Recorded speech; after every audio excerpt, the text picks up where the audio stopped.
हमारे education system की problem ये है कि हम लोग इसकी मदद से जो जो चीज़ें सीखते हैं उसमें से 10% भी हमारे प्रैक्टिकल लाइफ में किसी काम में नहीं आता है। इसीलिए प्रैक्टिकल लाइफ में चलने के लिए हम लोग रिक्वायर्ड प्रैक्टिकल एजुकेशन हमारे पेरेंट्स या फिर हमारे आसपास की लोगों से कलेक्ट करते हैं। अब इसमें प्रॉब्लम ये है कि अगर हमारे पेरेंट्स वर्ल्ड के टॉप 1% लोगों में से नहीं है तो वो लोग अनकॉन्शियसली हम लोगों को कैसे अमीर बना जा सकता है वो सिखाने की जगह कैसे गरीब बना जाता है वो सिखाते रहते हैं, क्योंकि वो लोग भी बचपन से यही सीखते आते हैं। एक बच्चा अगर अपने पेरेंट्स से पूछे मुझे पढ़ाई क्यों करना चाहिए, ज़्यादातर में उसे जवाब मिलता है पढ़ाई करके तुम्हें कोई अच्छी सी नौकरी पाना है जिससे कि तुम बहुत सारे पैसे कमा सको। रॉबर्ट कियोसाकी के पुअर डैड मतलब उनके अपने पिता जिन्होंने पीएचडी किया था लेकिन फिर भी हमेशा फाइनेंशियली स्ट्रगल करते थे, वो भी यही कहा करते थे। लेकिन रॉबर्ट के रिच डैड मतलब उनके एक फ्रेंड के डैड जो कि सिर्फ 8th ग्रेड पास थे लेकिन हुआई के सबसे अमीर आदमी थे, वो कुछ और ही कहते थे। वो बोलते थे तुमको पढ़ाई करना है ताकि तुम बड़े होकर खुद की अपनी एक कंपनी खोल सको और बाकी लोगों को अच्छे जॉब ऑफर कर सको। पुअर डैड बोलते थे तुम्हें पैसे कमाने के लिए काम करना होगा, जहाँ पर रिच डैड बोलते थे तुमको ऐसा रास्ता ढूंढना है जिससे कि पैसा तुम्हारे लिए काम करे। हम गलती क्या करते हैं, क्योंकि हमारे आसपास कोई रिच डैड्स नहीं मिलते हैं इसीलिए हम लोग पुअर डैड से फाइनेंशियल एजुकेशन कलेक्ट करते हैं, जिस वजह से हम में से ज़्यादातर लोग पुअर डैड्स की तरह ही गरीबी में ज़िंदगी गुजार देते हैं। लेकिन अब इंटरनेट कनेक्शन इतना एडवांस होने की वजह से हमें रिच डैड्स को ढूंढने में कोई तकलीफ ही नहीं होना चाहिए।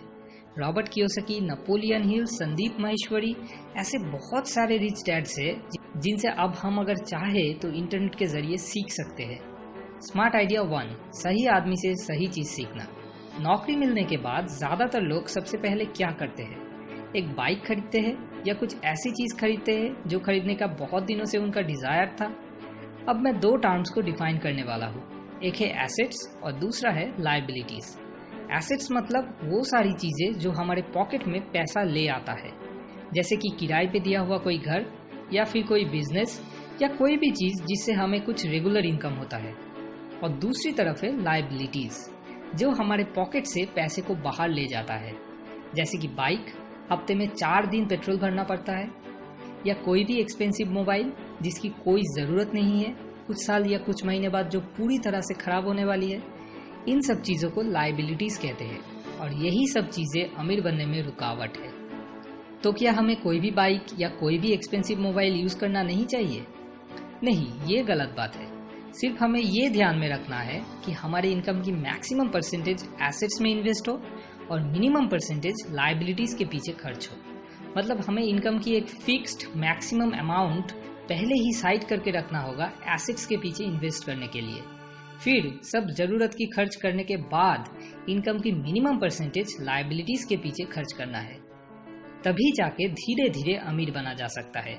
और नहीं तो जितनी भी इनकम आए अगर उसके साथ साथ लायबिलिटीज़ भी बढ़ते रहे तो हालात हमेशा एक जैसा ही रहेगा। Smart idea 2, maximum assets minimum liabilities. Income करने की प्रोसेस नॉर्मली 2 तरह के होते हैं, एक एक्टिव और दूसरा पैसिव। एक्टिव इनकम मतलब आप जब तक काम करोगे सिर्फ उसी टाइम में ही आपका कुछ इनकम होगा। मतलब जैसे कि कोई दुकान, जब तक दुकान खुला रहेगा और आप दुकान में बैठ के चीज़ें बेचोगे तब तक ही आपका इनकम हो रहा होगा।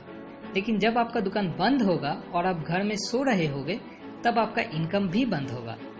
दूसरी तरफ है पैसिव इनकम, मतलब जहाँ पर आप जब कोई काम नहीं भी कर रहे हो तभी भी ऑल द टाइम आपका इनकम हो रहा होगा।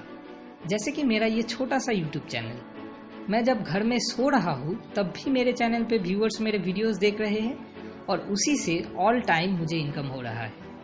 अगर आप सिर्फ एक्टिव इनकम के लिए काम करते हो तो आप पैसों के लिए काम कर रहे हो, जो पुअर डैड्स करते हैं।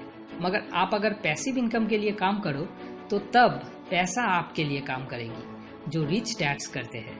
क्योंकि अगर आपका सिर्फ तभी इनकम होता है जब आप एक्टिवली काम करते हो तो फिर इस शॉर्ट लाइफ स्पैन में आपके रिच होने के चांसेस बहुत ही कम है। स्मार्ट आइडिया 3, पैसिव इनकम्स में इन्वेस्ट करना।